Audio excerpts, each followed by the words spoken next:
What up, Net fans? NetsBoy here. Bring your latest and your crappy ass Brooklyn Nets news. The Brooklyn Nets are 3-7 to start off this season. Um, this is one of the more baffling things you can see. Um, I understand that there's a learning curve with the new team. I think everybody understands that. But to be 3-7, I think not even the biggest um, doubters could have expected them to be this bad. I'm trying to give them a little bit of a pass because they've had some injuries of late. I know against the Clippers, they didn't have 4/5 of their starting lineup, and they didn't have 3/5 of their starting lineup. No, excuse me, they didn't have 2/5 of their starting lineup against the Trailblazers, but they still lost to the Kings. Um, and if I really want to go back to beforehand, they have the losses to the Cavaliers, the Magic, the Wizards, and the Kings, and that those four losses are just I don't get it. I don't get it. Um, they really should have only lost 2 games this season. Two, maybe three, maybe 3 games.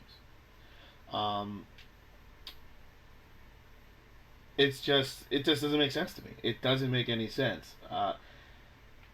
Even I understand, there's a lot of new pieces and everything's fitting into place, but the team is still so much better. Now, let's look at the last few games since the last NetsBoy episode. They started off against I believe the Jazz, which they won. Jazz aren't good, and then they played. No, I think it was beforehand. I'm trying to remember when the last episode happened.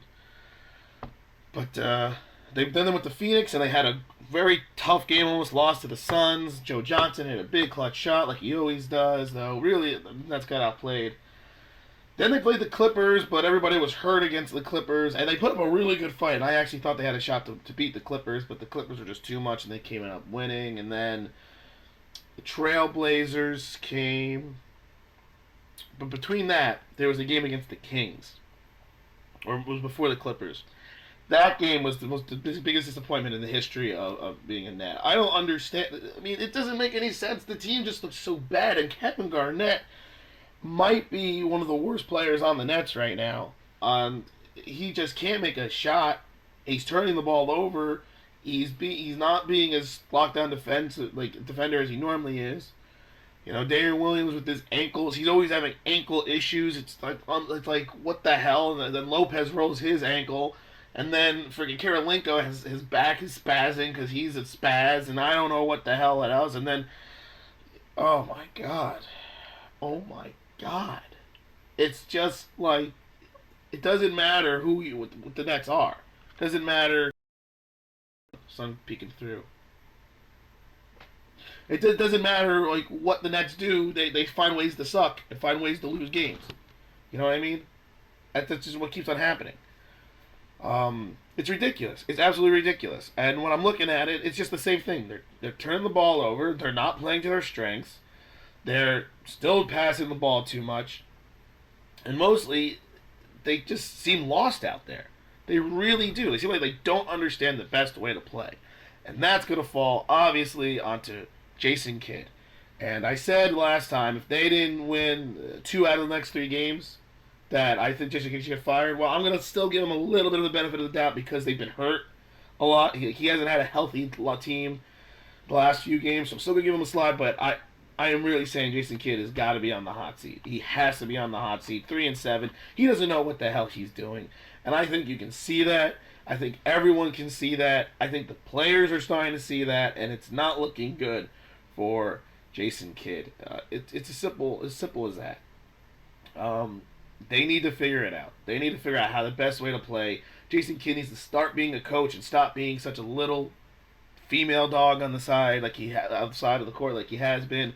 He just needs they just need something because right now it is the most inexcusable thing to be 3-7, and I mean it's a joke.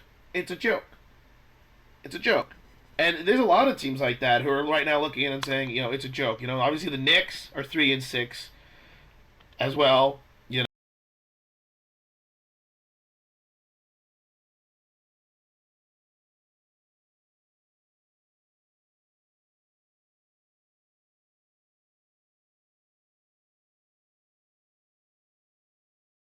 But you know what? That doesn't shock me too much because you look at that team.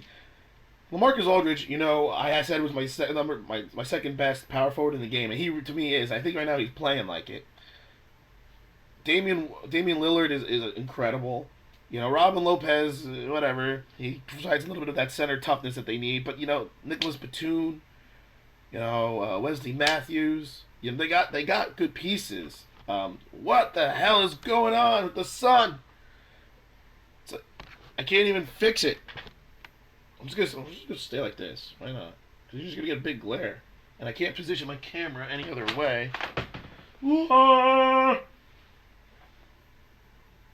I'm like I'm in freaking like school, raising my hand, like, NetsBoy's got a question. Okay, I got a question, guys. Why the flappies of the Nets suck? Why did that suck? I don't know. Why did that suck? Professor, can you tell me why did that suck? Because I don't know.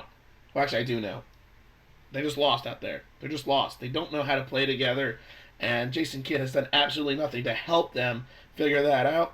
If you look carefully, each player has their own type of strengths. Like, obviously, they like to do pick and pops with Garnett and Lopez. That works, but then the rest of the players are just freaking lost out there. Then they like to do isolation with Joe Johnson, Paul Pierce. You gotta start coming up with a better team offense.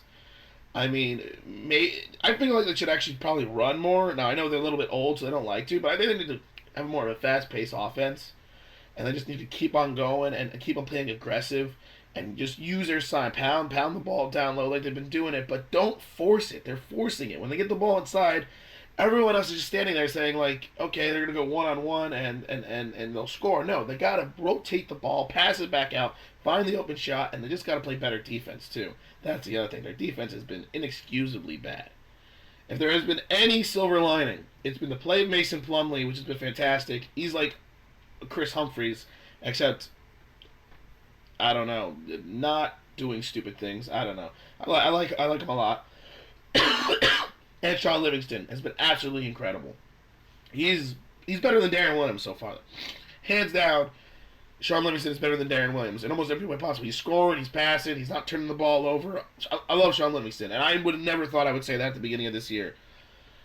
But those are really the only two. There we go. Somehow I kind of put the sun away.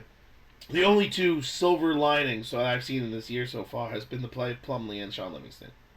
Now, obviously, the Nets can turn it around. They certainly can. They got the Bobcats coming up. That if they lose to the Bobcats, I'm just going Top to. 3 NBA plays from Monday nights. Okay. If they lose to the Bobcats, I'm just gonna flip out beyond belief. Beyond belief. Then they got the Timberwolves. Okay. Whatever. You know what? We'll just see. We'll see where it goes. At this point, nothing is shocking me with the Nets. They could lose to the damn Bobcats because the Nets just are. No matter what happens, they're just looking like idiots, and I'm feeling like, back in the Jersey days when they were more recent Jersey days when they were just no matter what happened, they found ways to lose. No matter how much they should have won, they just found ways to lose. Matter of fact, I've given them the nickname the Failures right now because that's what I do. That's how pessimistic I get sometimes. They're not called the Brooklyn Nets, they're called the Failures. That's all they're called right now because they find ways to fail, except for against Phoenix when Joe Johnson does it. I think Joe Johnson needs to start just having to take over the games.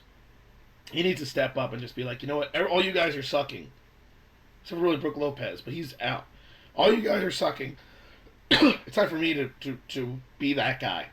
And I think that's what they need to do right now. Or they need to fire Jason Kidd. But we'll see. Like I said, I'll give them the benefit of the doubt because they've been hurt of late, but soon something's just got to change. Because right now, NetsBoy's looking like an idiot, predicting that they will win 58 to 62 games.